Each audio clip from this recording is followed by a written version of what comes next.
जूनागढ़ शहर जिला कांग्रेस पार्टी की ओर से एसपी को संबोधित करते हुए एक आवेदन पत्र दिया गया है। दरअसल जूनागढ़ में शराबबंदी को लेकर जिग्नेश मेवाणी की ओर से एक बयान दिया गया था, जिससे समर्थन देता हुआ आवेदन पत्र जूनागढ़ शहर जिला कांग्रेस पार्टी की ओर से दिया गया है। जो कि भ्रष्ट पुलिस अधिकारी है, उन्हें पुलिस वड़ा सस्पेंड करे, ऐसी मांग इस आवेदन पत्र के तहत साझा की गई है। साथ ही जो निष्ठावान पुलिसकर्मी है, उन्हें कांग्रेस पार्टी सलाम करती है, ऐसा भी उनकी ओर से कहा जा रहा है। इस मुद्दे में कांग्रेस पार्टी जिग्नेश मेवाणी के समर्थन में है, ऐसा आवेदन पत्र के जरिए कांग्रेस पार्टी कह रही है।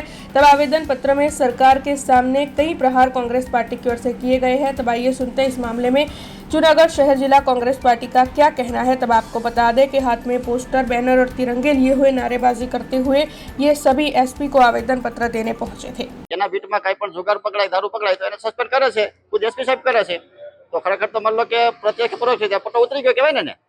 એટલે આ કોંગ્રેસ અને પોલીસને સામસામે કરવાની જે ષડયંત્ર જે ભાજપ સરકારનું છે, એમાં અમે આજ રોજ બધા આવેદનપત્ર અપાવ્યા હતા। ખરેખર હકીકત આ છે કે પટ્ટા ઉતારવા જોઈએ ને અમે પણ ઉતારશું જ, પણ મોકો મળશે ત્યારે અમે પણ એ ફરજનો ભાગ છે। એટલે કાંઈ રોંગ મેસેજ એવી કોઈ વાત નથી કાંઈ કે ભાઈ કોઈને અપમાન કર્યા એવી કોઈ વાત નથી। અને એક महिलाओं रजूआत थी, ये रजूआत हमारे सरकार सामने ले आई, प्रजा सामने ले आई, हमारी फरज आवे छे। हमसे जुड़े रहने के लिए हमारे YouTube चैनल को सब्सक्राइब करें और नई वीडियो की नोटिफिकेशन के लिए बेल आइकॉन को दबाएं।